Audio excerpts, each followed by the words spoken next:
অতিরিক্ত মোবাইল ব্যবহার করা, শুইতে গিয়াও 2-3 ঘন্টা ফেসবুক, টিকটক, 1 মিনিটের ভিডিও দেখতেই থাকে। বাবা কত দেখবা? এর তো শেষ নাই। খারাপের কোনো শেষ নাই। কেউ যদি 1000 বছর হায়াত পায় আর 1000 বছর টানা মোবাইল দেখে, সব ভিডিও দেখা সম্ভব হবে? এত ভিডিও জমা হয়েছে। কত দেখবা? ঘুরে ফিরে সেই অশ্লীলতা, নাপাক। ওয়ালা তাকরাবুল ফাওয়াহিশ, আল্লাহ পাক বলেছেন অশ্লীলতার ধারে কাছে যেও না। অশ্লীলতার ধারে কাছে যেও না। ছোট ছোট বাচ্চারা শেষ হয়ে যাচ্ছে। ছোট ছোট বাচ্চারা গেমস খেলে, কার্টুন দেখে, পড়ালেখা থেকে একদম উদাসীন, বেকার হয়ে যাচ্ছে আমাদের বাচ্চারা। আমার একটা মাদ্রাসা আছে জামালুস সুন্নাহ, গাছতলা ঘাট, জানেন আপনারা। তো ঢাকা শহরে একটা বাচ্চা এসে ভর্তি হয়েছে।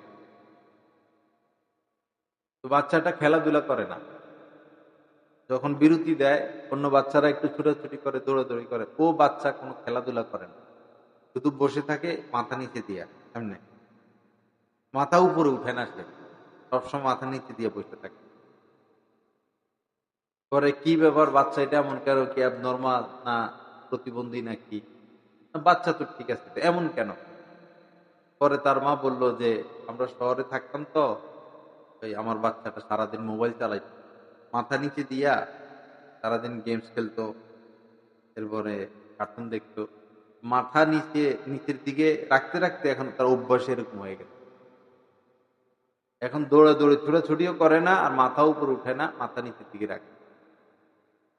কি সমস্যা? এই বাচ্চাদের হাতে আল্লাহর হস্তে মোবাইল দিবেন না। বলবেন যে উপায় নেই। উপায় আছে। উপায় হইল আপনি ছেড়ে দেন।